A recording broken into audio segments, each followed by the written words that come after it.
Hello everyone. In this video, we will show how to change TradingView Pine script from version 4 to version 5, including the automatic conversion option that TradingView provides. This is helpful if we are working with old scripts and want to update them quickly without editing everything by hand. Let's get started.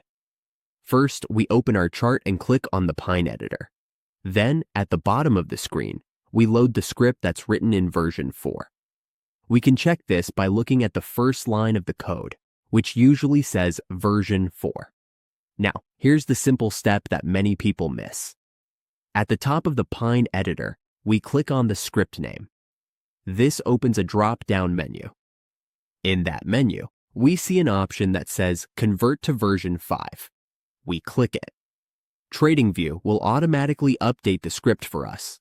This conversion takes care of most common changes, like updating study parenthesis to indicator parenthesis, adding the right namespaces like TA, and changing function calls that are different in version 5.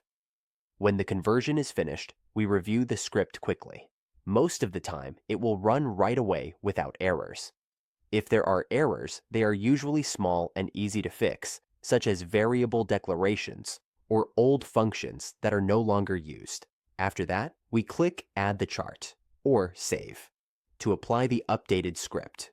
One important tip: always compare the converted script with the original version on the chart. Make sure the plots, signals, and alerts work the same way. Also, we should not overwrite the original script. Save the converted version as a new script, so we always have a backup. Even though the automatic converter works well, it's still a good idea to understand the basics of what changed between version 4 and version 5, especially if we plan to edit or build scripts in the future. Upgrading to PineScript version 5 gives us better performance, cleaner syntax, and new features that are not available in older versions. If this helped, don't forget to like the video, subscribe for more TradingView and PineScript tutorials. See you in the next one.